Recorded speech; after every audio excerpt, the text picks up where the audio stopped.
Shvetsiyaning Stokgolm shahrida Sharq Turkiston Uyg'ur ma'rif jamiyati va Shvetsiyadagi ommaviy tashkilotlarning vakillari bir yerda jam bo'ldi. Sharq Turkiston Uyg'ur ma'rif jamiyati va Uyg'ur madaniyat markazi ishxonasida o'tkazilgan uchrashuvda Sharq Turkiston davosining tarixi, xiristlar va fursatlar haqida fikr almashtirish olib berildi.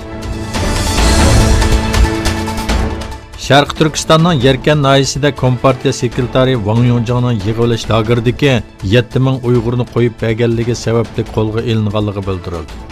Wang Yongjan dastlabda markaziy hukumatning buyrug'i bilan bu nahiyada 20 ming kishilik bir yig'ilish lageri qurgan va begunoh insonlar bilan to'ldirgan. Lekin keyincha shahar iqtisodida chekinish yuz berishi va iqtisodiy manbalarni chiqish qilib 7000 kishini qo'yib bergan. Orqadan u vazifasidan olib tashlangan va tekshirilgan. Malayziyada to'rda aldamchilik qilish bilan ayblangan mingdak Xitoy fuqarosi qo'lga olindi.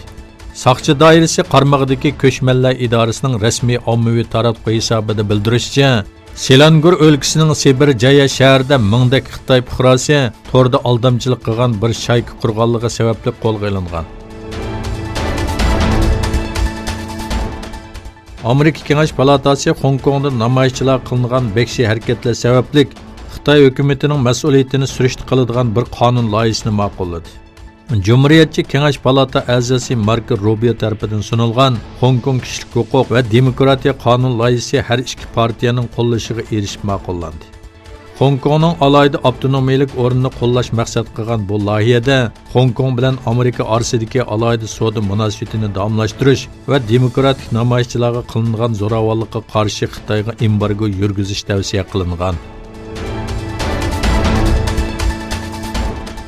Yevropa kishilik huquq sud mahkamasi Vengriyani iltimos qilgan ikki qonunsiz ko'chmanni Sibiriyaga qaytarib o'tganligi uchun 28 ming yevro to'lam to'lashga buyurdi.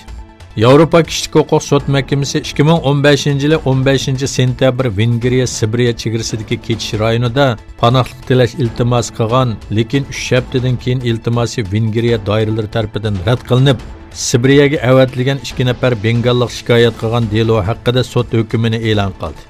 Sud mahkamasi Vengriyani panohlik talab qiluvchilarni qaytarib o'tish orqali Yevropa kishilik huquq ahdinomasidagi qiyin qistoq va nachar muomalani cheklagan hukmlarga xiloflik qilgan deb hukm chiqardi. Hukmga asosan Vengriya da'vogarlarga 28 ming yevro to'lam berdi.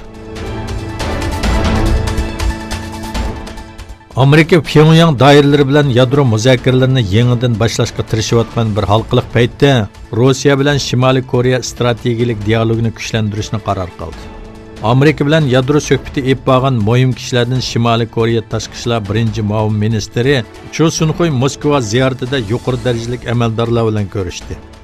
Shimoliy Koreya rahbari Kim Jong-un muzokaralarning yangidan boshlanishining Amerikaning pozitsiyasiga bog'liq ekanligini aytib, Amerikaga yil oxirigacha vaqt bergan edi.